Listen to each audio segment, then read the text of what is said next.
What is up, everybody? What is up, everybody? This is Dr. Andrew Kim, MD, and welcome to another episode of the Insomniacs Livestream coming to you from the suburbs of Chicago. Hope you guys are doing well.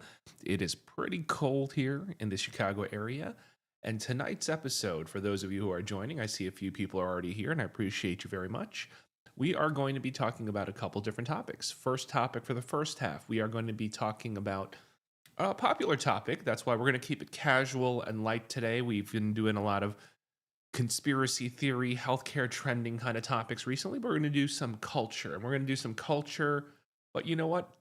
Also looking at the psychological aspects of these cultural topics. So today, first half, we are talking about the tipping culture, meaning giving tips for service, whether at a restaurant, a fast food place. Apparently now tipping is pretty much expected at every place that you have digital kiosks or even online purchases, which boggles my mind. But we're going to be talking about tipping, the psychology of tipping, how businesses leverage tipping guilt or guilt tipping to try to get you to tip more. Is there real proof that guilt tipping actually works? And I would say yes, there actually is some proof of that. Dennis is a very regular listener. Dennis already chimes in and says, I heard in Japan they don't tip at all. It's it's funny how different cultures can be.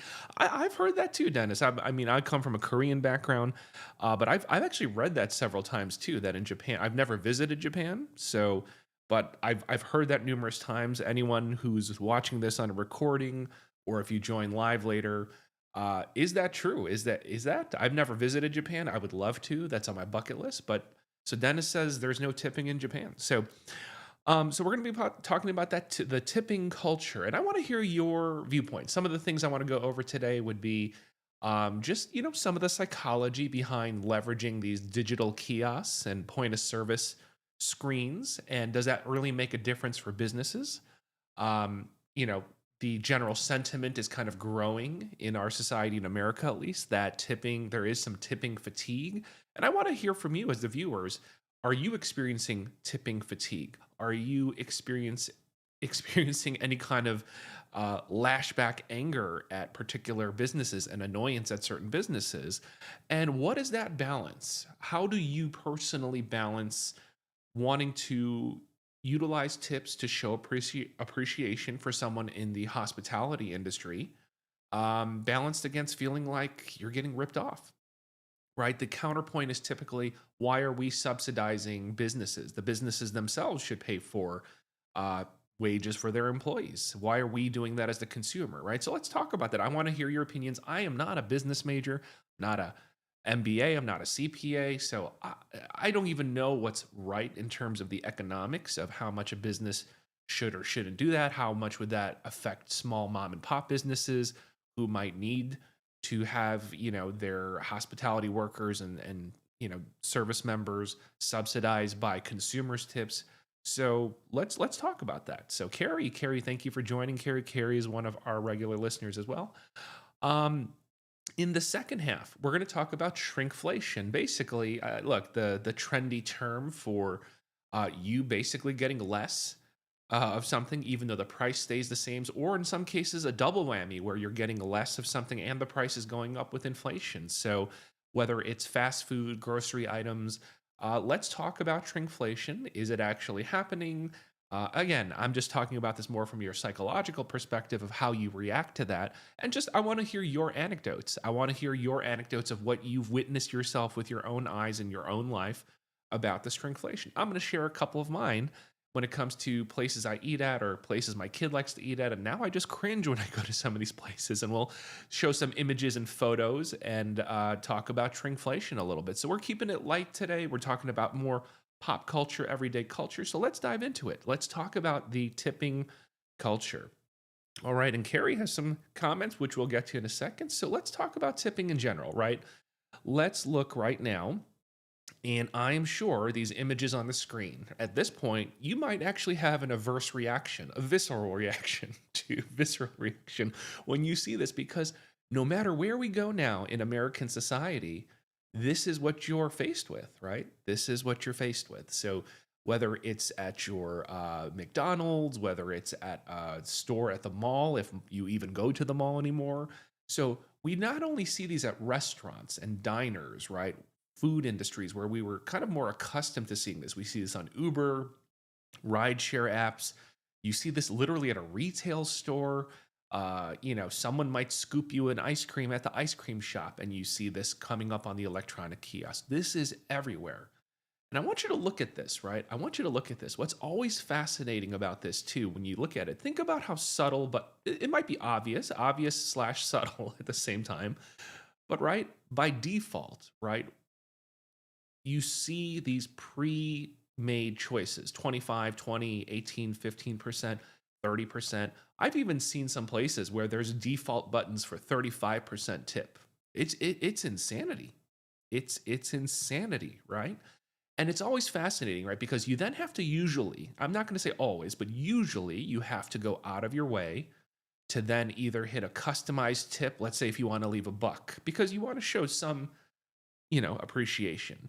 But you have to go out of your way to do that, right? Or to say no tip, right? Think about that. Think about the other psychology, right? Depending on where you go, oftentimes, right? Carrie says if it was 5, 10, 15, it would be not exactly. See, there is this psychology, right? There is a business psychology saying it's a hassle for me to reach over, press other or no tip, or I have to press other and then input a number, multi-step, right? A multi-step process versus these preconceived choices of 25, 20, 30, etc., right? Now, think about this, right? When you think about the screens that I'm showing you right now, how often have you now seen these places where it's a rotating screen or one of those flippable screens that flips from that person to you? So if there's actually a human, you add another layer, right? So when you're at a self checkout, that's one thing, right? But now you add another human. And there's a personal, social pressure, right? I know that I put it to the tip screen, I flip it and rotate it to you, and I'm still looking at you. I believe personally that adds another layer of social expectation, and hence that term, guilt tipping. You're no longer isolated by yourself, no one's bothering you, and you're just punching something in at the self checkout. I scooped your ice cream. Where's my tip? Oh, you're going to put no tip? Think about that. Subtle, but I do believe that for some, not all, for some, I do think that adds another layer of psychological pressure. So let's take a look at some of these things here. So let me see. Let me pull up. So to be fair and balanced, though, like why, where does this tipping stuff come from, right? So I was fascinated by this because look, I have not. Well, I worked at a server once, but it was more like a wedding banquet server. So really, we weren't really expecting tips. But for those of you who are listening, right, I'm curious. Tell me the accuracy of this because again, I'm a psychiatrist. This is business and labor, the Bureau of Labor Statistics and finance law and wage law and statistics. This is not my thing, but I didn't realize that, for some who are, deemed to be in kind of the federal tipped minimum categories, meaning like these hospitality workers who get a different minimum wage. I didn't realize that the federal tipped minimum wage is $2.13. $2.13 an hour, meaning apparently that, the expectation is that the tips will make up for the gap for the standard minimum wage per hour. And again, I could be wrong. I'm just reading this stuff, guys. I'm a psychiatrist that, if you don't have your tips, then at least minimum accumulate to what is the minimum wage for a standard minimum wage, the employer is supposed to make up for that difference. I'm certain there's probably times where people get screwed by that, but this is what I'm reading. So when we hear this narrative, right, that, these folks rely on tips and, the business owner says they rely on tips, how dare you not tip? It brings up that dilemma, that debate, right? Why is not the business itself just paying them a standard wage and then having tips on top of it versus almost this guilt passed on to the consumer that consumer then has to subsidize the expenses of that employee for the employer. And again, I know that the logical argument is, well, certain businesses might not be able to then survive. Again, I'm not an economics major. I think that's probably a valid argument for certain independent, family run operations, like a family run diner or restaurant. I don't buy that for, companies that have, recurring revenues of $100 million, $500 million a year, right? There's got to be a way where those businesses are able to just pay a better wage for their employees, in my opinion. Will it eat into their profit margins? Sure. Will it eat into their shareholders, returns at the end of the year? Sure. But I don't know. I just, for mega conglomerate businesses, I have very little sympathy. But for your local independent family run business, I think my mindset and my attitude and my emotions are actually quite different. Whether that's naive of me, I don't know. Because again, I don't know all the economics of it. Uh, but I don't know. I'm just curious to hear your thoughts. When you see this graph, I didn't realize it was kind of eye opening to me. I mean, I knew the concept. There's there's that famous scene with Reservoir Dogs, right, where they're sitting at the diner and they're talking about tips and people living off of tips. I mean, that's that's what I think of when I see this graph. But I didn't realize the federal tipped minimum wage is $2.13 an hour. That's crazy. So I mean, this is woven into the fabric of our laws, basically, right? Like this idea that tips need to then make up for X amount of their wages, right? It's and then state by state, obviously, you could see the variance in the graph, right? Each state has their own state set minimum. But that was fascinating. I mean, just kind of, even when I make these episodes, I'm not an expert in these things. I'm learning too. I'm learning I just like learning about stuff in life.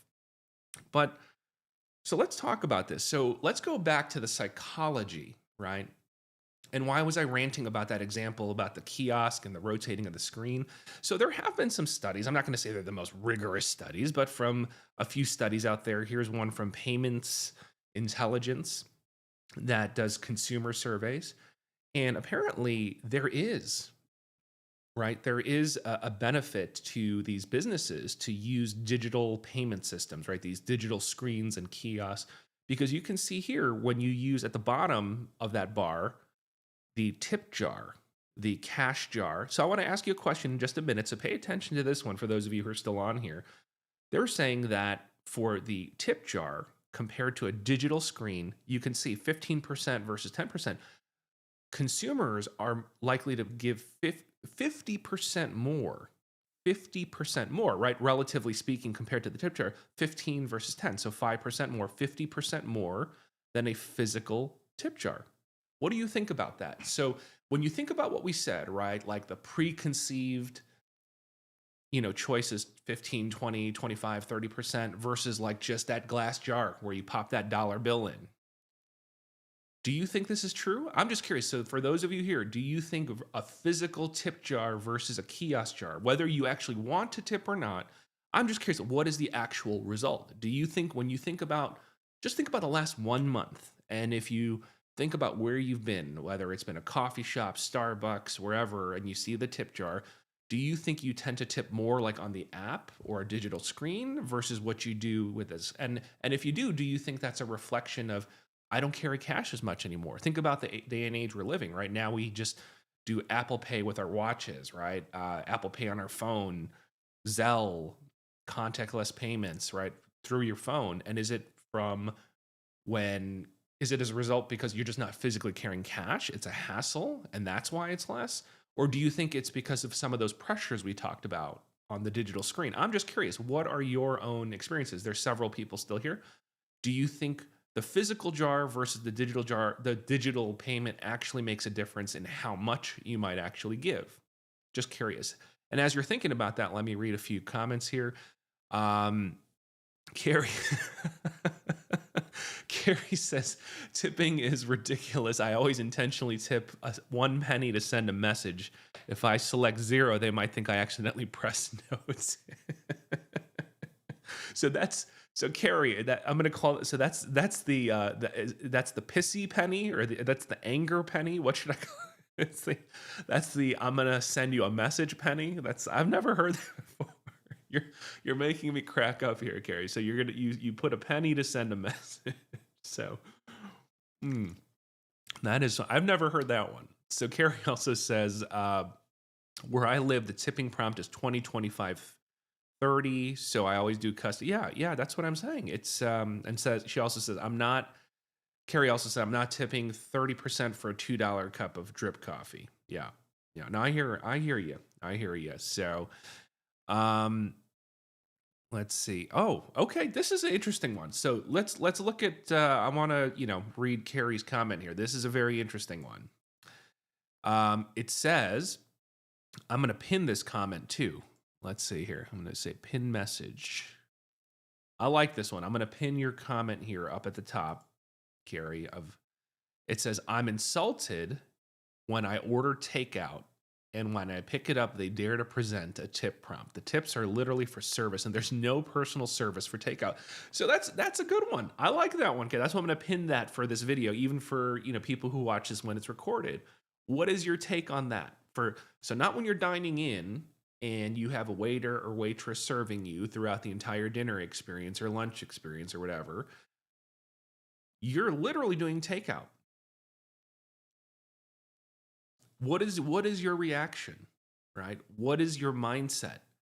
Is it hell no, there will never be a scenario that I will tip when I go for a pickup order or a takeout order? Or is it, hey, I might leave a little small amount because, maybe I have a real rapport, like that's the neighborhood restaurant or the diner, or, it's my favorite place. I'm friends. I've become very chummy with the owners. Like then I might, there's exceptions, or it's hell no. Or I'll do it because I like their food and this is my way of tipping to show appreciation for their food. What's your attitude? What's your attitude?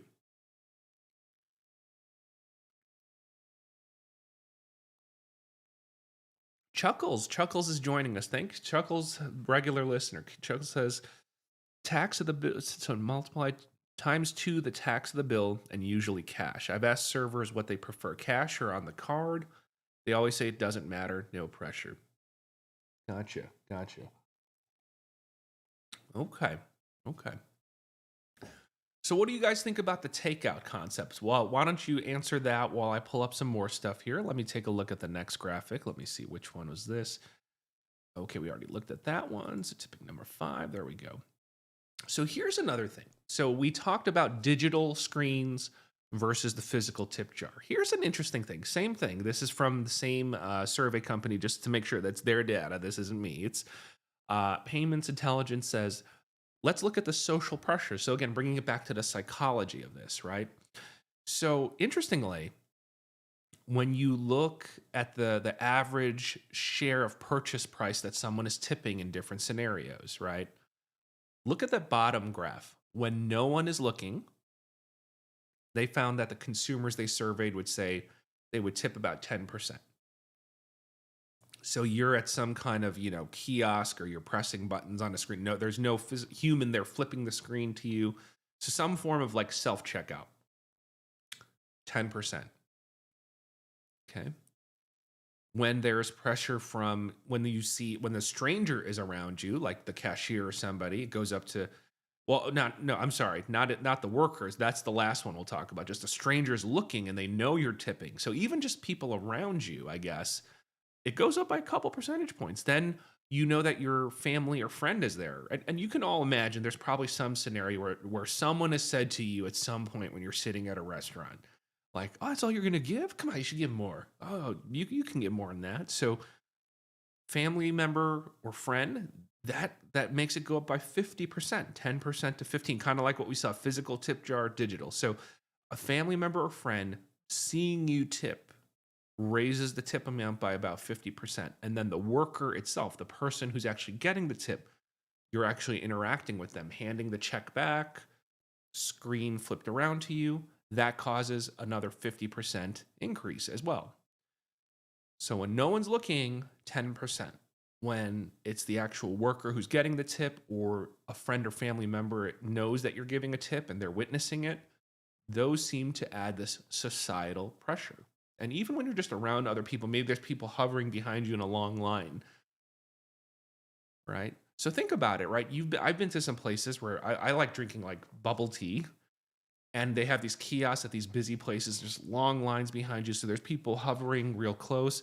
So that's what they're talking about too. Like even strangers hovering seems to bump it up a couple percentage points. So there is a psychology to utilizing these methodologies. It seems to benefit the worker, benefit the business, etc. Right? So think about that. So want to hear your comments on tipping on takeout, and do you personally feel these graphs apply to you? Do you feel like when you're alone versus these scenarios where other people are involved, does that make a difference, or doesn't phase you at all? You're going to tip the same regardless. You have like a flat number in mind for different tiers. You just have one flat number you tip. Just curious, do these apply to you? Do these apply to you? Okay. And before we move on, right? I'm just curious, right? Because right now, because of these digital screens, now there's just no more boundaries, right? Because again, before it really was like the I guess quintessential classic hospitality industries, restaurants, diners, maybe, hotel, right? When someone cleans your room or that you got room service and they came to serve you. So taxi drivers, right? So like the classic taxi cabs, hotel service workers, restaurants, the waiter, waitress. I mean, those are kind of the classic things we think about. Come on, you guys have seen it, right? You have probably bought something from a department store, and some of them have a tip, right? You've probably gone to a retail store, and some of them ask you for tip, right? I mean, it's permeated to everything. So, do you also draw a line and differentiate what you kind of consider tippable businesses, tippable industries, tippable services, right? Or do you like, yeah, it's fine. I mean, if we want to show appreciation, or has tip fatigue affected you now, where now you're kind of recompartmentalizing and say it really should just be for the Uber and the Uber app, for the gig workers, for the waiters and waitresses. If I'm just at some restaurant and I punch it in at a fast food place, hell no, right? But they ask for tip at some fast food places. Not all, but some of them do. So, um, you know, so where do you draw the line personally? What irks you? Like what kind of business what is a ridiculous scenario at a business you've been at? In your mind, you're saying to yourself, there's no business there's you should not be in the business of asking me for a tip for this kind of service, or in this industry. So have you been in that scenario where you're almost offended that you're being asked for a tip? Like there's no place and no role for that in this type of business. What is one of the most ridiculous scenarios that you can imagine or you've experienced where you've been asked for a tip and you're like, there should be no way that this business should be asking for tips in this kind of scenario? I'm just curious to hear that as well. Okay, so to be fair though, let's look. We're talking about tip fatigue, guilt tipping, right? So what's been happening at the classic place, right? What we usually think about when we think about tips at some type of restaurant, like with waiters and waitresses. What's been happening in that domain? Let's take a look here.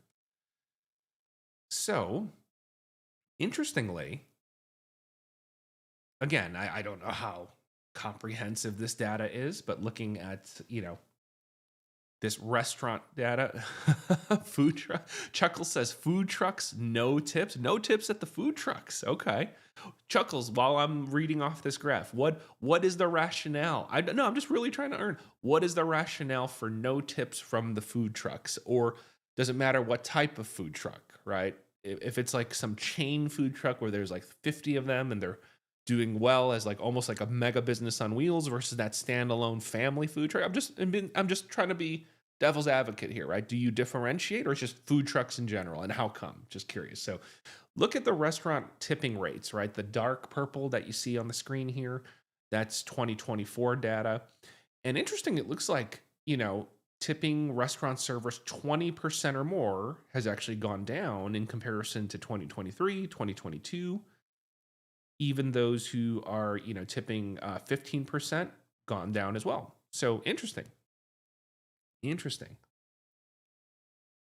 So for those who we kind of classically think of as like the usual folks we tip, right? Probably don't even second guessing. Well, I'm going in with the expectation of tipping here at this restaurant. The rates of folks, apparently, from what I'm reading here, that, again, I don't know how great this data is, but from what I'm seeing here, those who tip 20% have gone down, 15% have gone down. I don't know what the rationale is. Is it inflation, right? I mean, money is tight right now in America. It is. I mean, God, look at our grocery bills, look at our gas bills, look at cost of living everywhere. It's up. If you're earning minimum wage, I mean, you are treading water, right? I'm not even saying that in an offensive way. Anyone who says, "Oh, like you got a job," is it? I mean, so I could definitely understand with inflation being this high as it's been in the last few years. I mean, I know that's a very cop out answer, but money is tight, inflation's high. I could understand why people are a little tighter with tipping, right? It's hard to be overly generous if money's tight in America, right? For the average American family and worker. So I'm curious when you look at this. So now let's talk compartmentalized. Let's just talk restaurants, lunch, dinner, the traditional sit down place where you are going to get a server that's going to be interacting you with the whole meal, right?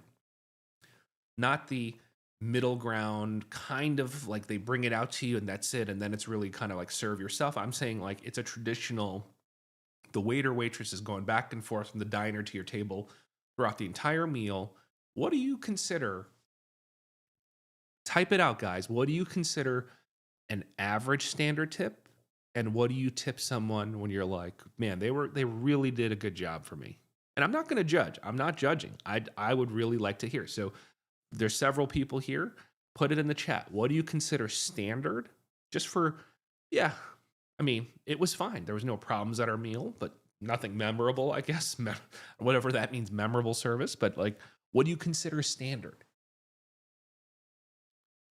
And what do you consider a good, quote unquote, a good tip, right? And you'll find, right? If you be fascinated, it is such a hot topic. If you go on X or Instagram, type in like tipping culture tips, what's a good tip?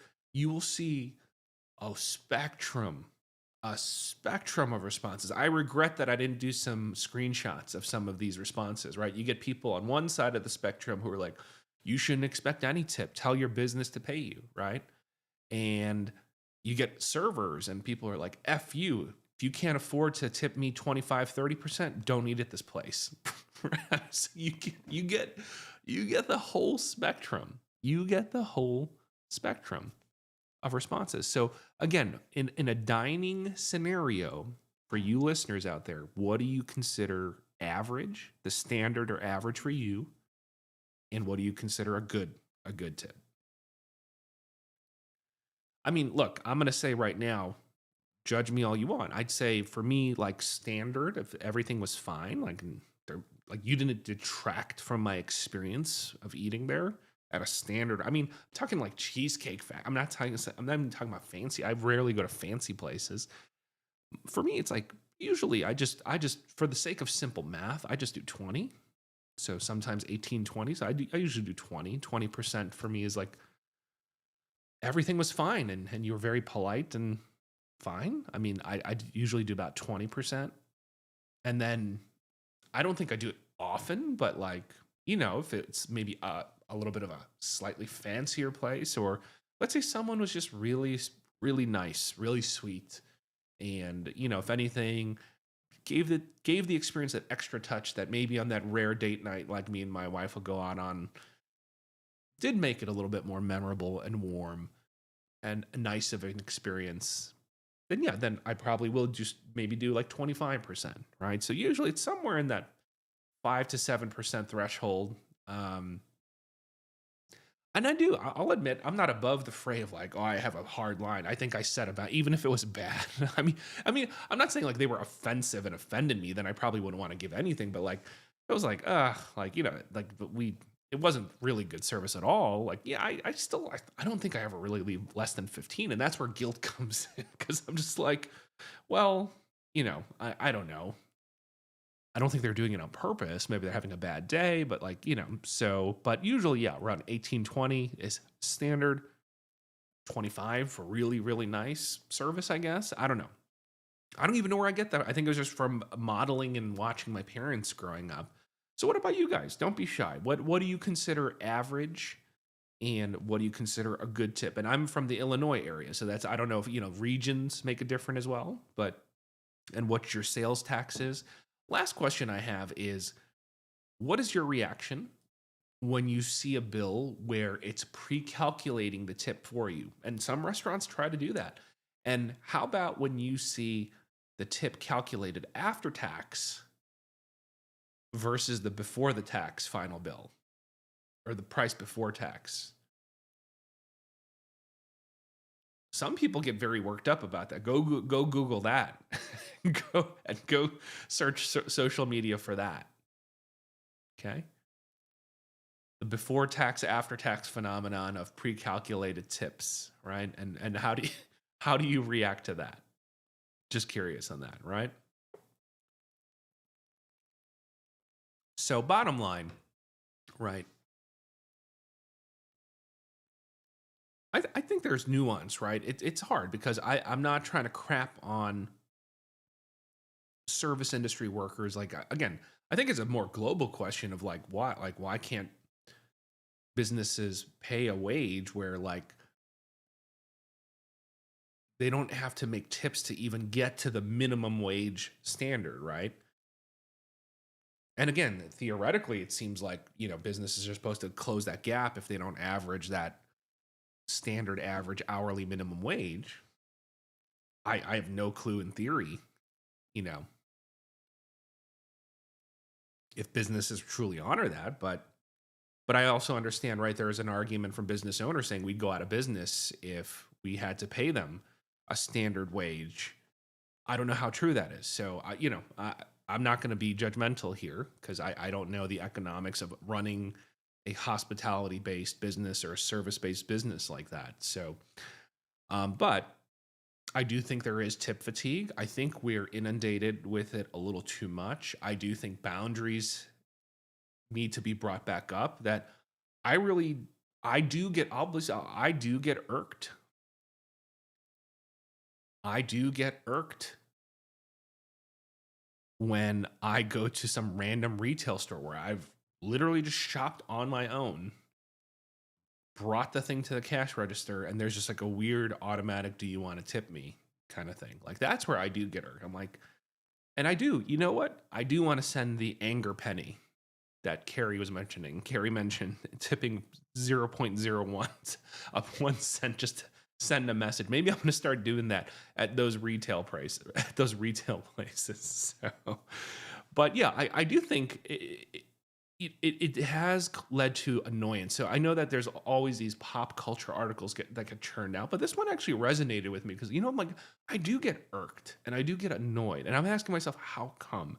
And I think some of it is that the lack of those boundaries, and now it's just kind of permeated throughout everything. And I think businesses that have no business of asking us for tips are starting to do that. And I do think so.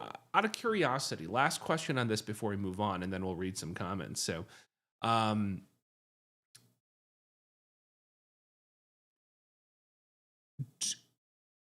I couldn't find many stats, but some of these surveys and their conclusions were saying, you know, over fatigue of this or over annoyance from this might lead to damaging the brand, right? So, can you think of any instances as the viewers here of brands that you're like, you know what? I actually view them now in a negative light because their business and their brick and mortar place or their website now asks me for tip.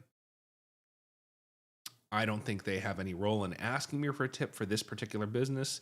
And I now view them in a more negative light. Maybe it's not, you'll never do business with them again, but you now just see them in a more negative viewpoint. maybe you won't go back and do business with them. Any businesses that come to mind where you've actually had that much of a kind of visceral reaction. So, as we're thinking about that, let's read a couple comments and then we'll switch to the shrinkflation topic. So, it says here, Carrie says, for Carrie, average at a sit down restaurant 15%. If they present pre calculated at 18, 20, 25, I'll just calculate 15. So, gotcha. Carrie is cracking me up on this episode. So Chuckle says we should bill our doctors and ask for a tip, 20%. There you go. Carrie says, Dr. Kim, what if a patient wanted to tip you or give you some gift for excellent service? Would you have to reject it? Like if a patient wanted to give you a $20 Starbucks gift card? Good question. Good question. I would say most of the time, I would probably really try to emphasize to the patient that it's a very wonderful gesture, but that it's really, really not necessary, right? And that I wouldn't want that to cause any boundary issues, change the dynamic of the relationship. So I would say in the 13 years that I've practiced, I would say it happens less now in the last 4 years because now I work in telehealth for the past 4 years. But in the prior 9 years when I worked in brick and mortars, it would happen here and there. And I think, I'd say 90 something percent of the time, I would say I really can't accept, in particular, monetary things, right? So I say I really appreciate the gesture, but it's really not necessary. But make sure that I really appreciate the gesture and the thoughtfulness and what the meaning behind the action itself would mean, but typically give it back. You know, there was, in terms of monetary, there was one instance where very, very, very sweet elderly woman, Polish background. We needed a translator to help us communicate. Just, you know, literally shoved like a $20 bill into my hand, and I'm asking the daughter, what's going on, and daughter is exasperated, saying, like I'm telling my mom like this is not necessary. You don't need to be doing this to the doctor. The doctor, and I said, can you please translate? I can't really take, money from patients like this. Like you have insurance. Like I work for a hospital. I'm not even directly billing you. Like this is really, you know, um,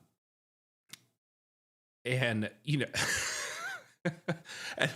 it was like the grip of death, and this sweet elderly woman is just furiously shoving it into my hand, and the daughter is just trying to translate, and the daughter's getting embarrassed, and I and the daughter explained to me like it's a cultural thing, like you're gonna offend my grandmother, she really et cetera, et cetera, is just gonna be upset with this. So I talked to the daughter. I said, look, I said, okay, I can I give this to you after you leave the room and give it to you in secret, and give it back to you as if I got it. The daughter's just like no, like she was freaking out. My mother will know, and So I said, look, here's what and I said, can you please translate this? I can't accept this. I said, I appreciate it, but you know what? I'm going to make sure that your money is put to good use, and we're going to donate it to the charity that, my hospital is like affiliated with.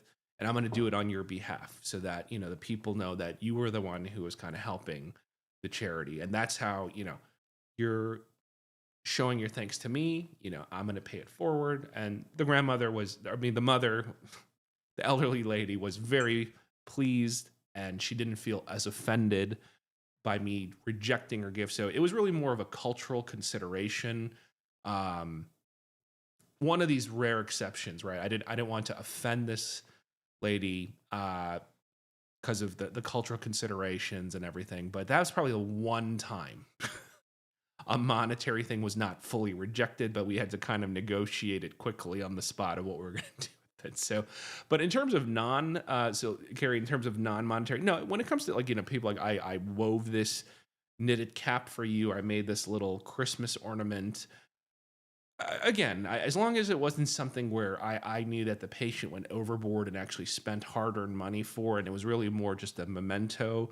Um, and again, I think there's some meaning to and symbolism to objects like those. I appreciate. I would ask and inquire why they were giving it to me or what it symbolized to them in terms of the significance of them giving it to me, so I could actually learn more about them, even in those kind of mundane gestures. So, it kind of we tried to make sure it was woven into even the therapeutic alliance to understand what was going on. But I actually would ask them like, what, how come, and what does it mean to you to kind of give this to me? Not to make a mountain out of a molehill, but just a brief conversation about that. But yeah, but that has come up before. Doesn't really come up anymore. But yeah, I tipping doctors, that would be something else. Chuckles says 20%. So okay. So it looks like we're somewhere in that 15 to 20% range, interestingly. So all right. So next, in the back half, let's talk a little bit about this other term, right? Shrinkflation, right? Where you are getting less of some kind of product, whether at a restaurant, whether at the grocery store, yet the price is the same. You're getting less, or you're getting less and the price is more. Terrible double whammy, right? So, although it's a popular term that's been around for several years now, especially in light of the inflation we've had in the last couple years, is this a reality, or is this people just making a big deal and just complaining? Let's take a look at some of what we're seeing here, right? So, look, there is plenty of data. And so I want to hear your anecdotes for this back half. I want to hear your anecdotes. Where are you feeling some of the squeeze? Where do you almost shake your head and laugh? But here are a few examples, right? And we're just looking at some of the staple things that all of us need, right? So household paper products. Who doesn't need paper towels, toilet paper, all that stuff? So if you look here, comparing data from 2019, 2020 to 2024, right? Over like a 4-5 year span, you do see some price increases, right? Some paper towels here in that second row going from $1.70 to $2.70. You look at Bounty Select A paper towels, 6 triple rolls, $1.51 to $2.12. Look under that, $1.51 to $2.05. Okay, so there's some evidence. So it seems like Americans aren't just complaining about it. We look at different categories of household stuff, right? You look at coffee, household cleaning products, snacks, candy and chewing gum. Too bad candy. I had plenty of candy in my household. Candy and chewing gums, and household paper products that we're looking for. So, when you look at that orange dot and you're accounting for the size of the actual product, in addition, it kind of adds to that inflation effect, and you can see, on that lower x-axis down there, some of these are, even going into 30, 20 something, 35% increase when you account for size. So it looks like a lot of the necessities, there definitely is this phenomenon, genuinely speaking, that we can numerically track of shrinkflation, right? So let's take a look here, right? And you can see some of the products that people have highlighted, literally, like I said, getting less for either the same price or more. Haribo Gold Bears, even gummy bears are getting affected. Gummy bears are getting affected. Cleaning products, Arm & Hammer, even, oh gosh, coffee. You've got to be kidding me, right? So my coffee, right? One of my staple coffees, right? Getting less, almost 7 point something ounces less. They're even cutting back on the tissue count. Look at that, the Kleenex tissue count. You're getting 5 less tissues in the same equivalent tissue box. So yeah, so shrinkflation is definitely real, right? So where are you feeling the squeeze? Where are you feeling the squeeze as consumers out there? Right? I'm showing you an example, right? So this is anecdote time, and I want to hear your anecdote. Maybe this gets your juices flowing, right? because it's not just about groceries and the staples. It's about today we're just talking about eating, I guess, eating out, right? That is a Panera sandwich, right? And there's a finger there. It's not my finger, but this is a perfect example of what happens when you go to Panera now. I mean, back in the day, like, I mean, I'm talking like 15 years ago, I really liked Panera. I thought their food, it was a nice change of pace from eating at like McDonald's and Wendy's and Burger King and Taco Bell. Like, I mean, you're like, oh, like, fresh ingredients, salad, soup, sandwiches, like, you know, taste pretty good. But now, good Lord. I don't know about you guys. When's the last time you guys have been to Panera? My kid likes Panera, my 9-year-old. But good Lord, it was just me and him.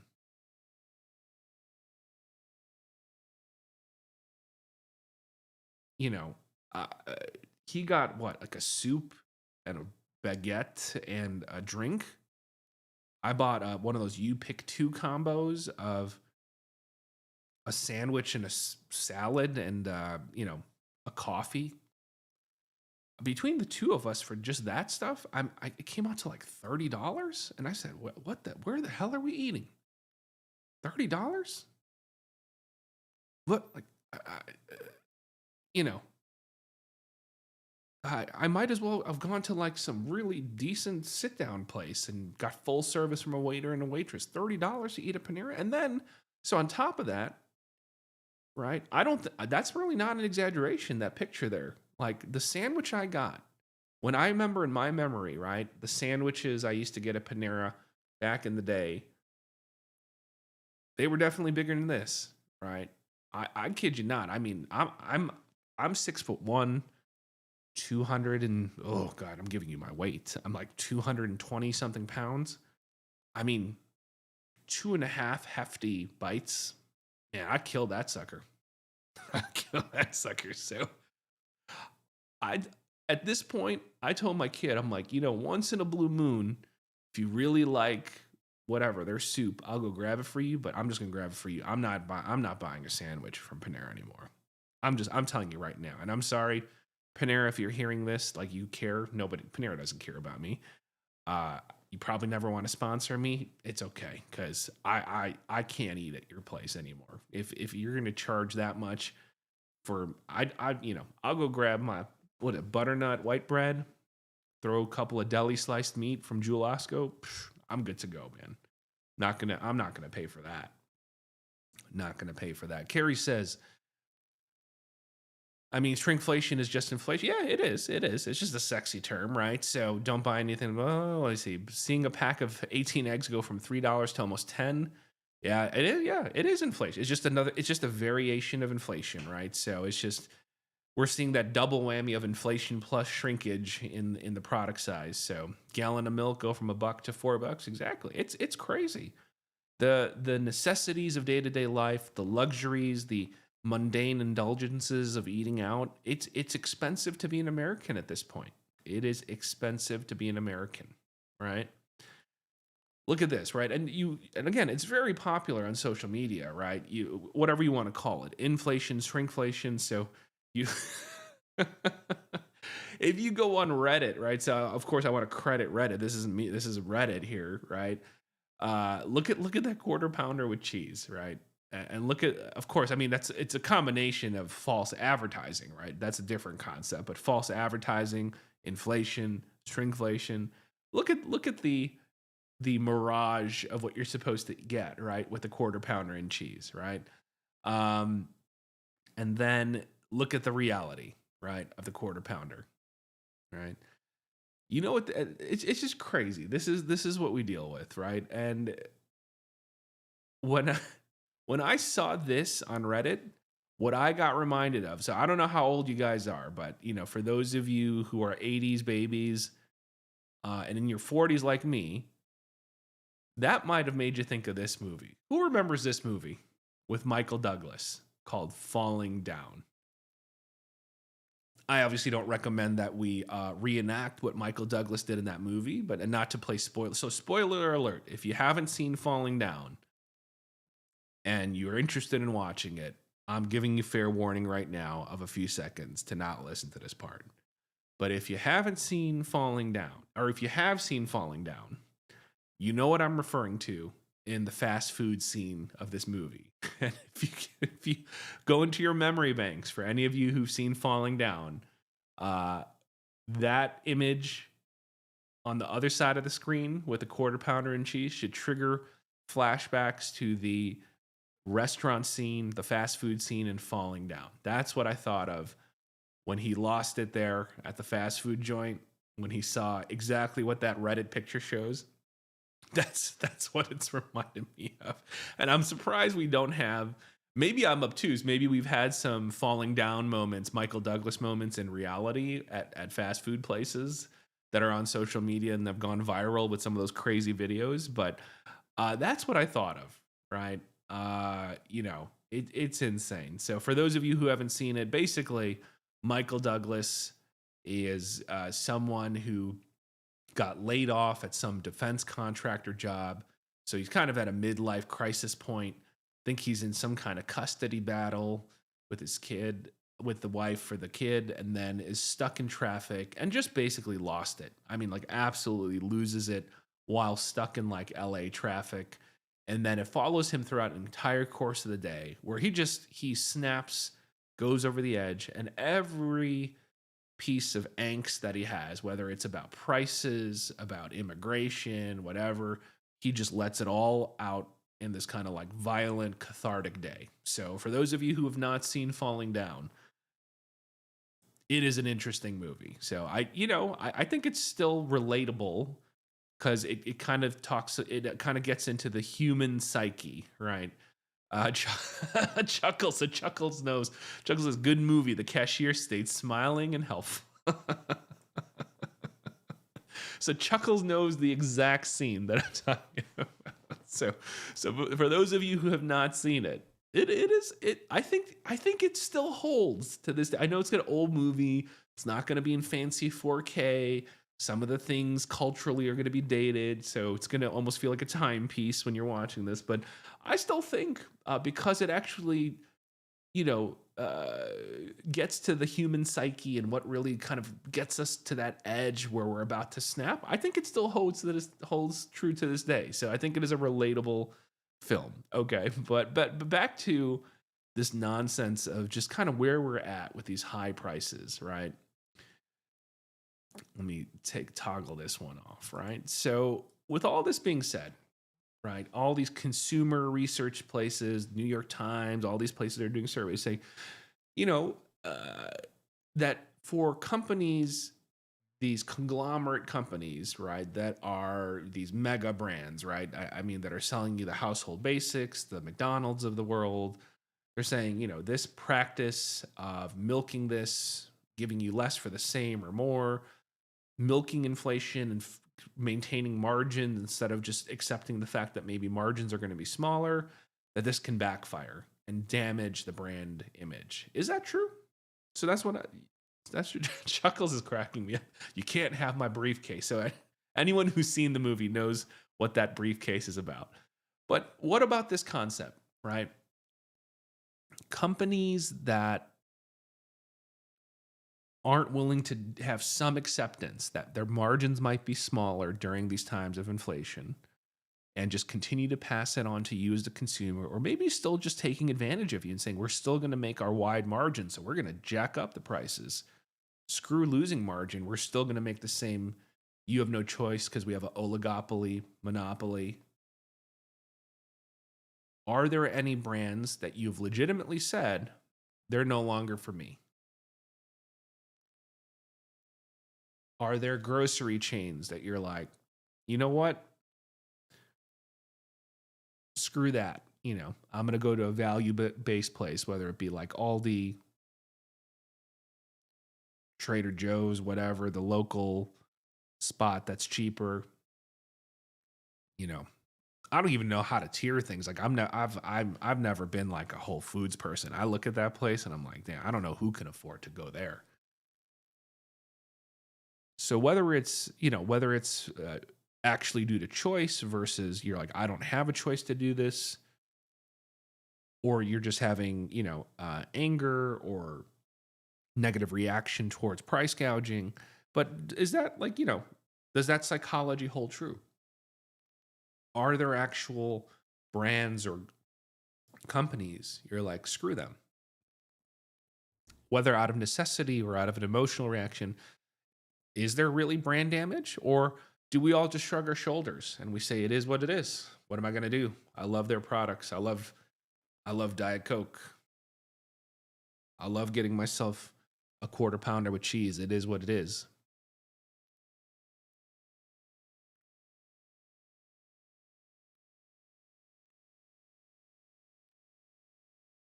I mean, I know, some of it is just natural inflation, but man, I mean, in the 80s, I mean, I loved McDonald's. I grew up, for a solid year. My mother was actually in residency, so like post training after medical school. So my mother was in residency, literally without hyperbole, in the hospital, probably 100 hours a week, easy, 100 hours a week. My dad was working his full time job at Walgreens. He was picking up extra shifts, doing extra things on the side. Because of that, I mean, essentially, my dad's working 70, 80 hours. My mom's at the hospital 100 hours a week. So for a solid year, slightly over, myself and my younger brother at the time, we lived at my grandparents'. Okay. My grandparents were busy too. My grandfather was in construction, grandmother was working at a dry cleaners, manual labor. So McDonald's was a staple. So we'd eat some Korean food, but I mean, when they were busy and tired, we'd go to McDonald's. I have very fond memories of McDonald's. That's why to this day at age 42, people are like, how can you eat McDonald's? And people get so judgy about fast food. I don't know. I have like this nostalgia about McDonald's because it was a part of my childhood. Okay. We would just make multiple trips a week there because it was so close to where my grandparents live. And I lived with my grandparents for like a year and a half. So I don't know whether it's whatever. It's just nostalgia. It's built into I have fond memories. I had a very good relationship with my grandparents, and we go to McDonald's all the time. I'd love getting their Happy Meals. I love getting their cheeseburger. We just hang out there because they had that little tiny dinky little playground indoors. But man, you remember the prices? Who here is an 80s baby? Maybe even for those of you who are 70s babies, 60s babies, you guys even know the prices before. I mean, you can get a combo meal, right? A drink, fries, burger, double cheese, whatever, like a quarter pounder with cheese for a few bucks. Right now, you get a combo meal. It's like, man, what is it, $8, $9 now? Right? Get it for two people, paying $20. Oof, and that's Mickey D's, right? We're not talking fine dining, and don't not. I'm not knocking. Like I said, I love Mickey D's. I can even. I should do one of those weird challenges like that dude who ate Mickey D's for like 30 days. I'd probably get sick of it maybe 2, 3 weeks in, but I could probably be happy for like 2 weeks. Not my body and not my health. I'm just saying my tongue and my taste buds. But I love Mickey D's. But even there, you look at these staple things, and if you live long enough, you just see the evolution of prices and inflation, and it's crazy. It's just crazy. And I sound like an old person where I'm like, oh, I can get this for like 50 cents, or filling my gas tank used to be whatever, right? I mean, like $16. Now filling my gas tank $60. Good lord, right? Good lord. It's hard. It's hard living in America, and I know I sound like a privileged American because people don't even have clean water in other places. I mean, I get it. I'm not saying we got it harder in other places. I'm just saying for the average, relatively speaking, for the average American working, it's hard. A lot of people are living check to check. So this inflation, this shrinkflation, whatever you want to call it, it is tight, and it's tough. It's tough. But what have you felt the squeeze anywhere? Right? Have you felt the squeeze? Have you had a negative reaction to any brands, any companies? Has it changed your loyalties? Has it changed your habits of where you actually shop, where you actually eat? Has it affected you? Right? Read some of the comments here. So Carrie says, luckily, luckily, since I'm a cheapskate, I could avoid a lot of these things. For example, the Safeway generic brand of Diet Coke is $4 for a 12 pack, $10 for a 12 pack. Yeah. $10.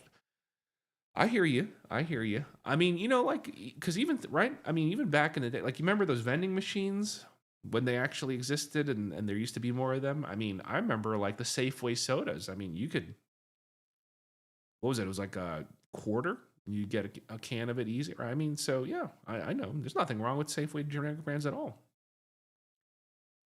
Let's see. Chuckles says, my work cafeteria stopped serving large sugar drinks. 16 ounce is the max. Yeah, look at that. Even at the workplace. Workplaces are even skimping, right? Cutting corners, even at the workplace cafeterias, right? My wife was talking to me today about like there's even like social media posts out there of like people who are, taking food from the work cafeteria home and abusing their work perks and stuff. And then they get a vehement reaction from people saying it's because of you that we can't have good stuff and you're screwing it for the other people. So yeah, it's a touchy subject. I mean, when things are tight, right? People trying to take advantages of even work benefits, and then the other people who don't take advantage of it to like abuse it get pissed off. So, I mean, it's to that point. Like people are even judging and being harsh at each other for people taking extras and even like slightly abusing, work perks like that. So, Chuckle says that's even with the employee discount. Yeah, yeah, I hear you. I hear you. So, anyway, so let's see. Last few comments here, then we'll do some open Q&A time, and then we'll wrap it up for tonight. So, Carrie says, also about you mentioning your weight. I found your channel when you were doing 75 hard. Do you plan on doing any more fitness challenges or journeys? Yeah, I need to, Carrie.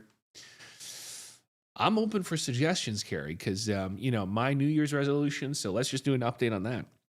How are you guys doing on New Year's goals for 2025 or life goals in general? I started off hot. This year. Like last year, I probably worked out this many times. I don't know. Literally the entire year, I think I worked out 3-4 times in 2024. This year, I did about, so far, what are we on? January 18th? I've done about at least 5 or 6 bike rides.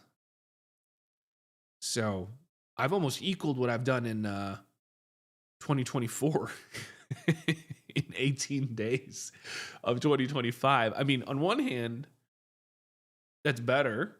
So I can't dog myself for that, but I also haven't really worked out in like a full week, maybe even slightly a full week at this point. So I've already fallen off, right? And I tend to get into this hot and cold, all or nothing mentality, right? You've seen my channel, right? I talk about cognitive distortions, talk about not falling into the trap of all or nothing, black and white, rules versus goals. And I do it to myself because I'm human, right? I might preach it. I might know what's healthy. I can't even follow it sometimes either, right? So I'm in the same boat. But yeah, I'm open to suggestions, Carrie. If there's anything that you think would be interesting to observe as n=1 experiment to document, right? Like I used to, what was that dude's name? What was that dude's name that used to do those like 30-day things where like he ate McDonald's for 30 days and then he got famous for that. And then he had like a show. I don't think the show lasted for very long, where he would do all these other like 30-day, dive in, all in kind of like experiments. But let me read off some of the fad things I've done. Right, I did 75 hard, which was hard. I think it was more just like a mental challenge to see, could I prove it to myself that I could do something like that. So I did 75 hard. I don't know that I could sustain that with my work schedule and stuff. That was rough. I've done carnivore diet at one point. I've done the keto. Those both dropped tons of weight, but then eventually I just gained it back because I didn't really stick with it, right? So I yo-yo quite. I'm like the king of yo-yo diets. So, and I know as a psychiatrist, right, I should be preaching sustainable, healthy life goals. I don't know what it is. Sometimes I like gamifying things to try to like challenge myself, but I always screw myself because I don't make it sustainable, right? So I don't even follow what I preach sometimes. So carnivore, keto, 75 hard. I was really into Orange Theory before. I mean, it's very expensive, but man, when I did Orange Theory for solid, I can't even remember. Maybe I did it for like half a year, maybe almost a year. I was in decent shape. I was in decent shape. And eventually I'm just like, oh gosh, like I do want to keep paying this monthly fee. But I've come to realize I think I need somebody when it comes to physical fitness to just yell at me. I I just need someone to yell at me, accountability in a group setting, just to make me feel like I can't be lagging and I can't be the last person in the group. I gotta just keep up with the middle of the pack. I think I do better in those scenarios. So I don't know. But Carrie, I'm open to suggestions. But if there's something that I could do and document along the way with like my YouTube shorts or do some periodic updates, kind of like I used to do at 75 Hard, you got some suggestions, throw them out there for anybody. So, how are you guys doing? How are you guys doing with your 2025 goals? Um, you got what are they, and are you on track with them? Let's just pull an audible here. Let's talk about that for a couple minutes before we log off. So, Chuckles, Carrie, you guys have any particular goals? They don't have to be specifically for 2025, but life goals that you're still working on, or maybe they are 2025 resolutions or goals that you're working on. And how are they going so far? 18 days deep into the year. But thank you for the reminder, though, Carrie. I gotta get my butt into some shape. I can't. I'm I'm 42. I feel like much older than that, physically speaking, for my physical wellness and my physical stamina endurance. So I got to do something. Chuckles, I always do 20. Chuckles says I always do at least 20 push-ups a day, adding 20 pull-ups recently for a goal. Oh, good, good, good, good. Yeah, pull-ups, man, God, see, now you're making me feel bad, Chuckles. When I was doing like Orange Theory and all that stuff and my weight was lower and I was fit, like, man, I at one point I can go, man, I think I could have done like 12, 13 pull-ups. I don't know if I can even do one or two. I don't even know if I could do one or two right now. That's sad. I don't even know if I could do a couple.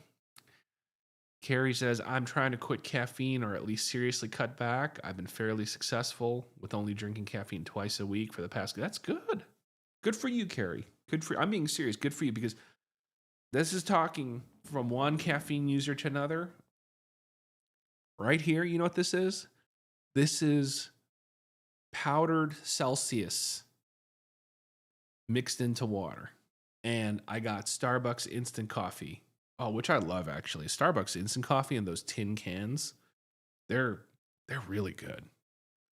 So, I got Star right now it is 11:37 p.m. and I have Starbucks instant coffee and I have Celsius powder mixed into water cuz apparently the coffee wasn't enough. I am the worst when it comes to caffeine. I did have an episode back in the day where I even showed you the different caffeine content side by side with my dining room table lined up with Monster, Red Bull, Bang, Rain, right? I should do an update video on that. I should do an update caffeine content video for 2025 with because there's so many new ones. I should do one. I should do an updated version of the energy drink side by side comparison because but power to you, Carrie. I need to cut back because you know what happens to me? I legit drink easily, easily 5, 6 cups of coffee a day,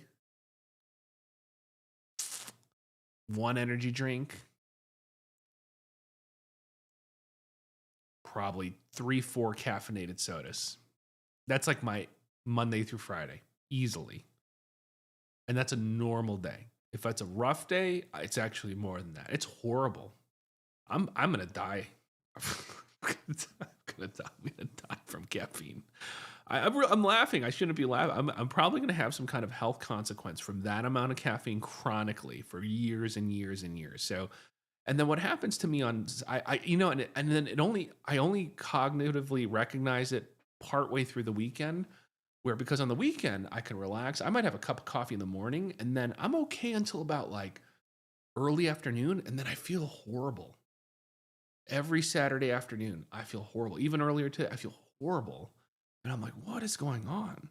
And then I realize, oh crap, I've only had one cup of coffee like a normal human being today because it's the weekend versus the 5, 6 cups plus the energy drink plus the 4 or 5 caffeinated beverages of soda. I'm like, oh, I'm in horrible caffeine withdrawal. And it inevitably happens almost every Saturday afternoon. And I'm a little moody. I'm a little edgy. I have a headache. I feel lethargic. I really need to cut back. So I need to get on the cut back on caffeine train like Carrie. So it's, yeah, Carrie, I'm being serious. It literally is weekend withdrawal. And then I'm like, well, then I have a couple cups of coffee in the afternoon, and this is what I'm doing right now, and I feel good. Look at me. Now I feel all uppity and peppy, right? So, and I got to break the cycle at some point. I say, see, that's a problem. I say at some point and say now. I got to start now. But so, anyways, and Chuckles says, start off with half pull-ups. You can. I know, Chuckles. It's just excuses. I'm full of them. I'm full of excuses when it comes to my physical fitness. You know, if my physical fitness correlated with me doing this with my mouth and just blabbing all day, I'd be like Arnold Schwarzenegger. But oh gosh, I know. Way too. And Chuckle says way too much caffeine. I watch anesthesiologists lecture people with monsters a few times a month. I know, Chuckles. I know. See, at least I'm transparent with you guys. I know. I am not the poster child of health, and this is why when I work with my patients, I'm rarely judgmental.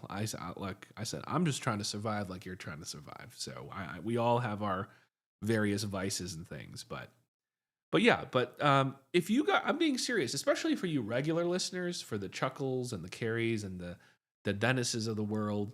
If there is there's some kind of like fitness lifestyle journey slash experiment slash challenge that you've been hearing about, that's not too insane, that's going to be detrimental to my health like some insane way, let me know. I'm all game. Like I said, for whatever reason, gamifying things and these like arbitrary challenges, I don't know why. I mean, I'll stick with them for like a month or two, but if you are interested in observing and seeing someone do some kind of challenge, let me know. I'm open for suggestions right now. It's still early in 2025. I got off to a hot start. I've already hit a low, but I'm open to some exercise thing as long as it's not going to break the bank with some membership somewhere. There's some dietary thing that I'm I'm game. So leave me some messages on this video. I'll come back and read the comments later. But yeah, thanks for joining again, guys. I know we kind of kept it lighthearted today. We'll go back to some of the more core mental health kind of issues in upcoming episodes. So hope you guys have a good, if you got, I don't know, some of you might have the day off on Monday. I actually took a day off. Whew, I really need a day off. But hope you guys have a good MLK day. Hope you guys have a good, safe weekend. For those of you who are in the Midwest and the Northeast, stay safe in the freezing temperatures and the winter cold and all the snow. Until next time, guys, I appreciate you all, especially all you, my regular listeners. For those of you who are brand new, I appreciate you checking me out, hearing me blab. I hope that you'll interact and blab with us next time. But please subscribe, please like. And remember, we do this on Tuesday nights, Saturday nights, 10:30 Central, 11:30 Eastern, the Insomniac Livestream, and plenty of videos in my evergreen library of video catalogs. So check that out as well. Hope you guys are doing well. Have a good night, everybody. I'll catch you on Tuesday night on the next episode of the Insomniacs. Have a good night, Carrie. Have a good night, Chuckles.